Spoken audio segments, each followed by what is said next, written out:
Reasoning తర్వాత మనకొచ్చే emotion love. జనరల్‌గా ఈ లవ్ అనేది ఏంటంటే ఎర్లీ స్టేజెస్‌లో సెలెక్టివ్‌గా ఉంటది. ఫైనల్ స్టేజెస్‌కి వచ్చేటప్పటికి యూనివర్సల్ లవ్ కింద కన్వర్ట్ అవుతుంది.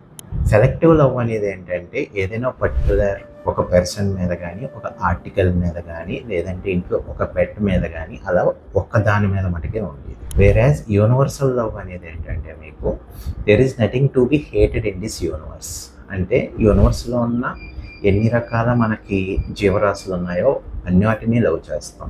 అండ్ దేని మీద హేట్రేట్ అనేది లేకుండా ఉండడమే ఈ యొక్క యూనివర్సల్ లవ్ అని చెప్పుకోవచ్చు. ఇలా ఉండడం వల్ల మనకేంటంటే బాడీలో ఎక్కువ హ్యాపీ హార్మోన్స్ రిలీజ్ అవుతాయి. ఈ హ్యాపీ హార్మోన్స్ అనేవి నేను కమింగ్ వీడియోస్లో చెప్తాను.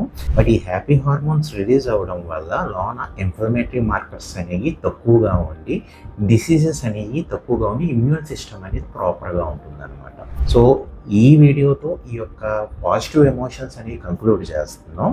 ఈ పాజిటివ్ ఎమోషన్స్లో ఉండడం వల్ల మెయిన్ ఏంటంటే మీకు ఆటో ఇమ్యూన్ డిసీజెస్ కానీ, లేదంటే ఇన్ఫెక్షన్స్ కానీ, లో ఇమ్యూనిటీ ఉండి ఇన్ఫెక్షన్స్ రావడం ఎలాంటివి కానీ, లేదంటే మీ యొక్క క్వాలిటీ ఆఫ్ లివింగ్ మంచిగా ఉండడానికి ఈ పాజిటివ్ ఎమోషన్స్ అనేవి చాలా ఇంపార్టెంట్ అని చెప్పుకోవచ్చు. For more informative videos keep following hour page.